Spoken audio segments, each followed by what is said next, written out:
Hi అండి, అందరికీ నమస్కారం. నేను మీ Venugopal Reddy from Josh innovations private limited, Josh institute of foreign languages, Edunine career guidance సంయుక్తంగా విద్యార్థులకు అవసరమైనటువంటి అనేక వీడియోస్ నేను రూపొందిస్తూ ఉన్నాను. ఈరోజు జరంత కాంట్రవర్షియల్ టాపిక్ మరియు అత్యంత ఉపయోగకరమైనటువంటి టాపిక్ నేను ఈరోజు మీ ముందుకు తీసుకొని వస్తూ ఉన్నాను.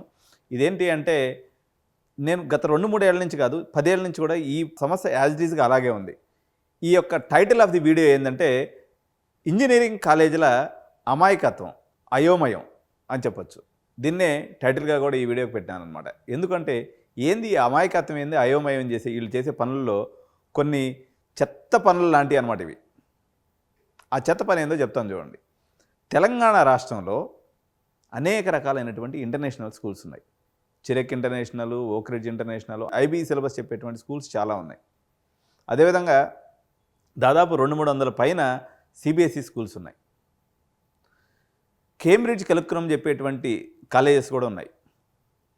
ఐసిఎస్సి, ఐజీసీఎస్సి ఇలా డిఫరెంట్ ఇంటర్నేషనల్ బోర్డ్స్ ఉన్నటువంటి కాలేజెస్ తెలంగాణ రాష్ట్రంలో చాలా వందల్లో ఉన్నాయి. ఈ వందలాది కాలేజెస్ నుంచి వేలాది మంది విద్యార్థులు బయటకు వస్తూ ఉన్నారు. మన ఇంజనీరింగ్ కాలేజీలకు పోతే, ఉదాహరణకి గోకరాజ్ కాలేజీకి పోయింది అనుకుందాం, 90% ఉండాలమ్మా అంటారు. నాట్ ఓన్లీ గోకరాజ్ అని నేను అనట్లేదు, అందరు కాలేజీలో ఇదే పరిస్థితి. కనీసం మీ అడ్మినిస్ట్రేటివ్ ఆఫీసర్స్కి కేంబ్రిడ్జ్ సిలబస్ ఇచ్చిన వాడికి ఎంత సిలబస్ ఇస్తే వీడు అడ్మిషన్ తీసుకోవాలి, సిబిఎస్ఈ సిలబస్ వాడు ఇస్తే, ఇప్పుడు సిబిఎస్ఈలో 70% అంటే స్టేట్ సిలబస్లో 90% అని అర్థం. ఈ బేసిక్ ఫండమెంటల్ కూడా తెలియకుండా మీరు ఇంజనీరింగ్ కాలేజీలు రన్ చేస్తే మీరు ఎట్లా చదువు చెప్తారు, ఏం చేస్తారు? నిన్న నా దగ్గర ఒక స్టూడెంట్ వచ్చిందనమాట. ఐసిఎస్సిలో వానికి ఎంత 65% ఉంది. మన ఐసిఎస్సిలో 65% అంటే మనకు స్టేట్ సిలబస్లో 90%తో ఈక్వల్. ఎందుకంటే నారాయణ, శ్రీ చైతన్య అండ్ కార్పొరేట్ కాలేజీల పుణ్యమా అని చెప్పేసి వీళ్ళ దగ్గర విచ్చలవిడిగా 90 నుంచి 99% మార్కులు వేయడం అనేది ఇక్కడ ఆనవాయితీగా ఉంది. తెలుగు రాష్ట్రాల్లో ఎప్పటి నుంచో ఉంది. ఎవరికైనా ఒక్కసారి మీరు ఆలోచన చేయండి. ఇప్పుడు ఈ అప్పీలు నేను నాట్ ఓన్లీ ఇంజనీరింగ్ కాలేజీలకు చెప్పట్లేదు. జేఎన్టీయూ హైదరాబాద్ కానీ ఏదైతే మనకి ఇంజనీరింగ్ కాలేజీలన్నిటికీ కూడా అఫిలియేషన్ ఇస్తుందో, అదేవిధంగా Telangana higher education chairman Balakrishna Reddy గారికి కూడా ఇది నా అప్పీల్. బాగా డబ్బులు పెట్టగలిగినటువంటి పిల్లలు, కొంత ఎక్కువ నాలెడ్జ్ని ప్రాజెక్ట్ ఓరియంటేషన్ చేసి సంపాదించుకున్నటువంటి ఇంటర్నేషనల్ కరికులం చదివినటువంటి పిల్లల్ని మీరు పర్సంటేజ్ లేదనేటువంటి కారణం చేత ఎంట్రీ బ్యారియర్లోనే ఆపేస్తే వాళ్ళందరూ పోయేసి, నచ్చినా నచ్చకపోయినా అందరూ పోయేసి వోక్సన్లోనూ మహీంద్రాలోనూ చేరుతున్నటువంటి పరిస్థితి. అంటే కనీసం మీకు ఒక పర్సంటేజ్ క్యాలిక్యులేషన్, ఐజీసీఎస్సీ చదివినట్టు ఎట్లా పర్సంటేజ్ క్యాలిక్యులేట్ చేయాలి, ఆ పర్సంటేజ్ని స్టేట్ సిలబస్ పెడితే ఎట్లా ఈక్వల్ చేయాలి అంటే, ఐజీసీఎస్ ఈ సిలబస్ నుంచి వచ్చినప్పుడు మీరు గ్రేడ్ పాయింట్స్ ఉంటాయి. ఐబీలో అయితే 24 క్రెడిట్స్ ఉంటే మనకి ఏ కాలేజీలోనే సీట్ ఇవ్వచ్చు. మీ అడ్మినిస్ట్రేషన్ డిపార్ట్మెంట్లో ఎంతమందికి ఐబీలో 24 క్రెడిట్స్ ఉంటే అడ్మిషన్ తీసుకోవచ్చని తెలుసు? తెల్లమొహం వేస్తారు, వాడిని రిజెక్ట్ చేస్తున్నారు అడ్మిషన్. సరే, ఎవరో చిన్న కాలేజీలో చేస్తున్నారంటే ఒక అర్థం ఉంది. పెద్ద కాలేజీలో కూడా, టాప్ 10 కాలేజీలో కూడా మీకు సిబిఎస్ఈకి స్టేట్ సిలబస్కి తేడా తెలియకపోతే ఎట్టగురువు గారు? అడ్మినిస్ట్రేటివ్ ఆఫీస్ అందరికి కూడా మీరు ఒక చార్ట్ తయారు చేసుకోండి. సిబిఎస్ఈ సిలబస్ వచ్చినోడికి ఓకే, మనం 70% ఉన్న అడ్మిషన్ ఇవ్వచ్చు. రేపు పొద్దున మీరు స్టేట్ గవర్నమెంట్ కూడా ఈ పాలసీ చేయాల్సిన అవసరం ఉంది. ఎందుకంటే ఈరోజు రాష్ట్రంలో గణనీయమైనటువంటి అభివృద్ధి వల్ల చాలామంది ఫైనాన్షియల్గా క్యాపబుల్ పేరెంట్స్ వచ్చారు. క్యాపబిలిటీ పేరెంట్స్ రాగానే వాళ్ళందరూ ఏం చేస్తున్నారు, రొడ్డ కొట్టుడు ఉంటుంది, బైహార్డింగ్ ఉంటుందనే ఉద్దేశంతో పిల్లల్ని స్టేట్ సిలబస్ కాకుండా సిబిఎస్ఈ కాలేజెస్లో, మంచి కాలేజెస్లో జాయిన్ చేస్తున్నారు. ఆ కాలేజీలో చదివి వచ్చిన తర్వాత ఎవరికి సిబిఎస్ఈలో 90 రావండి. వాళ్ళందరూ మెరిటోరియస్ స్టూడెంట్స్ కాదు. అక్కడ సిలబస్ వచ్చేసి అండర్స్టాండింగ్ చేసుకొని రాయవలసి ఉంటుంది. కంపారిటివ్లీ స్టేట్ సిలబస్ కన్నా అది కష్టం ఉంటుంది. ఎగ్జామినేషన్ కరెక్షన్ కూడా కష్టంగా ఉంటుంది. కాబట్టి వాళ్ళకి 70, 75, 80 అట్లా వస్తాయి. వాళ్ళు మీరు కాలేజీలో మేనేజ్మెంట్ సీటుకు వచ్చినప్పుడు వీడు పనికిరారని అనేస్తే ఇది అంటే మీకు అమాయకత్వం కాక ఇంకేమని చెప్పడం. ఇది చాలా సీరియస్ కన్సర్న్. మిత్రులారా, అడ్మినిస్ట్రేటివ్ ఆఫీసర్స్ అందరికీ కూడా నేను చేసే అప్పీల్ ఏంటంటే, మీరు అడగండి మీ యాజమాన్యాలని, సార్ ఇట్లా డిఫరెంట్ సిలబస్లతో కూడుకున్నటువంటి పిల్లలు మా దగ్గరికి వస్తున్నారు, వీళ్ళ క్రైటీరియా ఏంది? ఒకవేళ యాజమాన్యానికో లేదా ప్రిన్సిపల్స్కి అర్థం కాకపోతే పోయి హైయర్ ఎడ్యుకేషన్ వాళ్ళని అడగండి.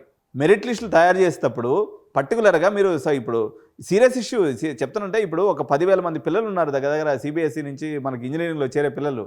వీళ్ళందరినీ మీరు నుంచి ఎల్లగొట్టి బెంగళూరు కాలేజీలో చేర్పించేటట్టు చేస్తున్నారు. మీరు చేసేటువంటి ఈ తప్పు వల్ల ఇక్కడ 70% వస్తే సీట్ ఎవరు? అదే అక్కడ ఆర్వీ కాలేజ్ కానీ, బిఎంఎస్ కానీ, లేకపోతే పెస్ యూనివర్సిటీ కానీ, లేకపోతే ఎంఎస్ రామయ్య వాళ్ళందరూ కూడా 70% సిబిఎస్ ఇస్తే కళ్ళు మూసుకొని అడ్మిషన్ తీసుకుంటుంటే మీకేం బాధ? మీ లెక్కేంది చెప్పండి. వాడికి చదువు వచ్చినా రాకపోయినా ఎంసెట్లో వాడు నాట్ క్వాలిఫైడ్ స్టూడెంట్ ఉంటాడు, ఇంటర్మీడియట్లో 90% తీసుకుంటున్నారంటే మీకు ఏం తెలివి ఉన్నట్టని? ఆలోచన చేయండి. ఇప్పుడు ఎంసెట్లో నాట్ క్వాలిఫైడ్ స్టూడెంటు, వాడు ఇంటర్మీడియట్లో 95% ఉంది, వాడిని అయితే కళ్ళు మూసుకొని తీసుకుంటారు. వాడు ఎంసెట్లో మంచి ర్యాంక్ ఉంటుంది, 50-60 వేలో ఎంతో కొంత ర్యాంక్ తెచ్చుకొని ఉంటాడు. సిబిఎస్ఈ సిలబస్ కాబట్టి అది కష్టంగా ఉండి 70% మార్కులు వచ్చినాయి. వాడిని తీసుకోకపోవడం అన్యాయమా కాదా? మీరు చేస్తున్నటువంటి ఈ విధానం వల్ల పేరెంట్స్ కష్టపడి మంచి 10th క్లాస్ వరకు సిబిఎస్ఈ లేకపోతే ఇంటర్నేషనల్ బోర్డులో చదివించిన వాళ్ళు మీరు ఈ పర్సంటేజ్ క్రైటీరియా పెట్టేసరికి వాళ్ళు వచ్చేసి మళ్ళీ అందరూ స్టేట్ సిలబస్ చేరుతున్నారు. దానివల్ల అనేక రకాలైనటువంటి ఇబ్బందులు వస్తున్నాయి. ఎవరికి? ఆ స్టూడెంట్కి. పీర్ గ్రూప్తో మింగిల్ కాక చాలామంది పేరెంట్స్ ఇబ్బందులు పడుతున్నటువంటి పరిస్థితి అయితే ఉంది. సో ఇది సర్కాస్టిక్ వీడియో కాదండి. ఇది స్టేక్ హోల్డర్స్ అయినటువంటి అడ్మినిస్ట్రేటివ్ ఆఫీసర్స్, అదేవిధంగా కౌన్సిలర్స్ లేకపోతే కాలేజీలు ఎవరైతే ఉంటారో ఆ కాలేజీల యొక్క సదరు కాలేజీల యొక్క principals and chairmans and higher education department and JNTU వీళ్ళందరూ కూడా దృష్టి సారించాల్సినటువంటి ఒక సెన్సిటివ్ సమస్య. గమనించండి, ఇప్పుడు భారతదేశాన్ని వదిలిపెట్టి హెచ్ఎన్ఐస్ అంటారు, హై నెట్వర్త్ ఇండివిజువల్ పారిపోతున్నారు. ఎందుకు పారిపోతారు చెప్పండి? మీరు అవకాశం ఇవ్వరు. ఇప్పుడు వాళ్ళందరూ మంచి కుటుంబాల నుంచి వచ్చి ఎక్కువ డబ్బులు ఖర్చు పెట్టి ఇంటర్మీడియట్కే 10 లక్షలు 5 లక్షలు పెట్టి చదువుకోగలిగినటువంటి పిల్లలు, మీరు వాళ్ళు ఇక్కడ చదువుకునే దానికి అవకాశం ఇవ్వకపోతే బెంగళూరు పోయి వాళ్ళు 50 లక్షలు పెట్టి చదువుకుంటున్నారు. మన రాష్ట్రం యొక్క సంపద అంతా పోయినట్టే కదా, మళ్ళీ తరలిపోయినట్టే కదా. అంటే మీకు వేరే పనికిమాలిన విషయాలు చర్చించేదానికి చాలా సమయం ఉంటుంది, కానీ ఇది ఇంత గంభీరమైనటువంటి టాపిక్. హైయర్ ఎడ్యుకేషన్ వాళ్ళు కూడా చర్చించండి కూర్చొని. సార్ ఇంతమంది ఒకప్పుడు అవసరం లేదు. ఇప్పుడు తెలంగాణ రాష్ట్రం చాలా డెవలప్ అయింది. డెవలప్ అయినటువంటి రాష్ట్రంలో విద్యార్థికులు ఎక్కువైపోయారు, బాగా చదువుకున్నటువంటి వాళ్ళు ఉన్నారు. దాదాపు లక్షలాది మంది government employees, central government employees కూడా ఇక్కడ స్టేషన్ అయి ఉన్నారు. వాళ్ళ పిల్లలు ఉన్నారు, ఆర్మీ ఆఫీసర్స్ పిల్లలు ఉన్నారు. వాళ్ళకి ఎట్లా వస్తుంది చెప్పండి? ఏం లాజిక్తో తెలంగాణలో నాకు తెలిసిన కాడికి సిబిఎస్ఈ సిలబస్ను కూడా ఒక క్రైటీరియా తీసుకున్న నా చెవును పడినటువంటి ఏకైక కాలేజీ హితం ఇంజనీరింగ్ కాలేజ్ కొంపల్లో ఉంటుంది.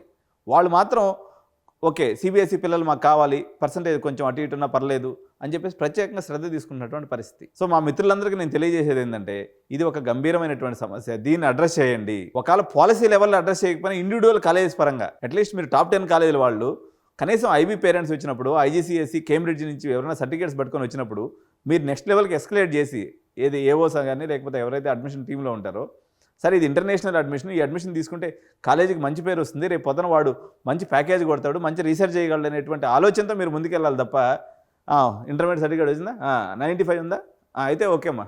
ఇంత అమాయకత్వం ఏంటంటే నాకు అర్థం కాదు. మీరు నడిపేది ఇంజనీరింగ్ కాలేజీ, బడ్డీ కొట్టు కాదు. ఒకసారి ఆలోచన చేసి ఒకసారి పై లెవెల్కి ఎస్కలేట్ తీసుకెళ్ళి మంచి పేరెంట్స్ని, మంచి స్టూడెంట్స్, చాలామంది పేరెంట్స్ ఇది కంప్లైంట్ చేశాను కాబట్టి దీని మీద నేను ఇంత గట్టిగా వీడియో చేయాల్సినటువంటి సందర్భం ఉంది. సో ఖచ్చితంగా మీరు అందరూ పాలసీ రూపొందించుకుంటే రేపు పొద్దున డబ్బులు కట్టే పేరెంటు మీరు నిజంగా డొనేషన్ తీసుకుంటారు, ఏమైనా తీసుకుంటే ఎట్లా కానివ్వండి, కనీసం ఆ పేరెంట్స్ని రిసీవ్ చేసుకోవాలి కదా. మీరు 60% మేము తీసుకోండి. అరే వాడు ఏందులో చదివిండు, 60% ఎట్టొచ్చింది? వాడు సిబిఎస్ఈ గ్రేడ్లో చదివిండు, దేంట్లో తగ్గింది? సిబిఎస్ఈ అంటే సరే 70% వరకు కట్ ఆఫ్ పెట్టుకోవచ్చు. కేంబ్రిడ్జ్ సిలబస్ చదివినోడిని, ఐబీ సిలబస్ చదివినోడిని వాడి పర్సంటేజ్ రిజెక్ట్ చేయడం అది ఎంత పాపమైన పని. వాడు ఉంటే ఇప్పుడు ఒక ఐబీ సిలబస్లో చదివినాడు, కేంబ్రిడ్జ్ చదివినాడు, మీ కాలేజీకి వస్తే కనీసం వాడు చుట్టూ ఉన్న 10 మందికి ఇంగ్లీష్ నేర్పిస్తాడు, వాళ్ళకి స్పోకెన్ ఇంగ్లీష్ స్కిల్స్ డెవలప్ అవుతాయి. వాడు ఆలోచన తీరు వల్ల మీ కాలేజీకి కూడా మంచి పేరు వస్తుంది, రేపు పొద్దున మంచి ప్యాకేజ్ కొట్టుకుంటాడు. నేను ఒక మాట స్ట్రైట్గా అడుగుతున్నా గురుగారు, EAMCET not qualified student versus Cambridge సిలబస్లో 70% వచ్చినటువంటి విద్యార్థి ఎవడు పెర్ఫామ్ చేయగలడు మీరు చెప్పండి న్యాయంగా ఆలోచించి. తెలియనటువంటి మిత్రులైతే మీరు తెలుసుకునే ప్రయత్నం చేయండి. తెలిసిన వాళ్ళైతే దీన్ని సీరియస్గా తీసుకొని పేరెంట్స్ ముందు అబాస్ పాలు కాకుండా మీరు ఈ పద్ధతిని మార్చుకోవాలని, మన తెలంగాణ విద్యా సంస్థల్లో కూడా మంచి స్కూల్స్, మంచి కాలేజీలో చదివినటువంటి విద్యార్థులు కూడా తెలంగాణ విద్యా సంస్థలో చదవాలని ఒక సదుద్దేశంతో చేస్తున్నటువంటి వీడియో. అర్థం చేసుకోండి. Thank you so much. జై హింద్.